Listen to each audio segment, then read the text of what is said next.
சிவாய நம திருச்சிற்றம்பலம். We all are getting into this vicious cycle of birth and death. And when we ask someone about what is the reason for our birth and death, and at the same time all the sufferings that we are going through, it is inevitable for someone to talk something other than karma. So we all know the main reason behind our birth and death is karma, our karmic effect. This karma has been classified into 3 segments. One is called as sanchita karma, which is something like the bank balance which we already have from our past lives.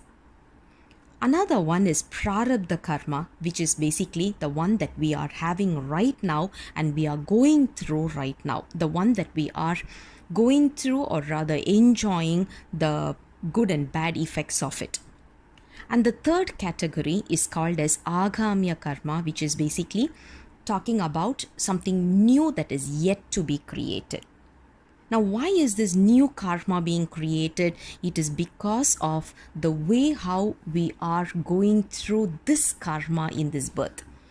When I'm going through a pain, am I surrendering myself to Lord Shiva? Or am I scolding the person and I'm scolding everyone else around me? The moment I'm scolding others, I start accumulating karma. And that becomes my new karma. So the reason for our birth is karma, because we need to get rid of that karma. That is the reason we are bringing some from the sanchita. We are taking this birth, which becomes prarabdham, and while we are doing, or while we are going through this experience, we are accumulating new karma. This is how the effect of karma works. Fine. Now, why is this sanchita karma created in the first place? Why can't it be just completed in one single birth? Let me give a very worldly example for this, just to relate with this. Imagine, due to anger, just the head went top, just because of something that was totally pissing me off, we commit a crime, probably a murder. According to this worldly effect, according to our judicial systems that we have right now, for murder, it is 14 years of prison, right? And why did this murder happen in the first place? One split second of anger, just one split second, not even a second. So just due to that timing, we created a karma. Because of that, we had to suffer 14 years. Okay, let's round it off to 10 years, right? So 1 second mistake costed me 10 years of my life. And according to the judicial systems right now that we are having, we do have all these prison sentences and all the punishments only for the actions or deeds, not for the thoughts or not for our language. But of course, language is getting introduced right now because all the defamation cases and suits and all these we are able to see. So it is being introduced, but early days we did not have that. It was only the actions and deeds. Now imagine one day, right? We have 24 hours. One day, if you want to know the minutes, it's 1440 minutes. Same thing. If you want to know in 24 hours how many seconds we have, it is 86,400 seconds. Now, multiply that with 365, which is the days in a year. And approximately, if a person's lifetime is about 70-80 years, just multiply with that. So in a day, we have 86,400 seconds. Imagine 1 second mistake costed me 10 years of my life. Which means 8 seconds is good enough to lose my 80 years of my lifetime in the prison.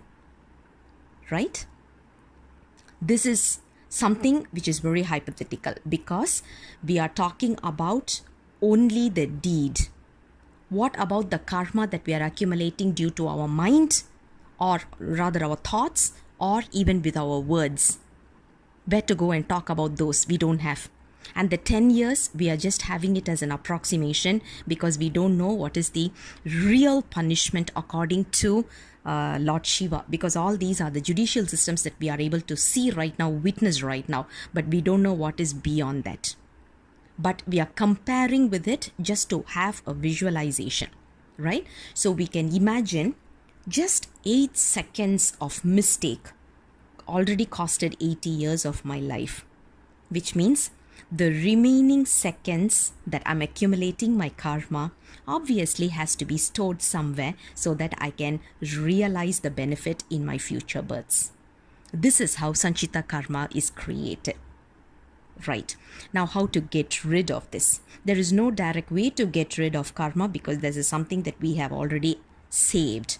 It is something that we have accumulated. So we have to go through.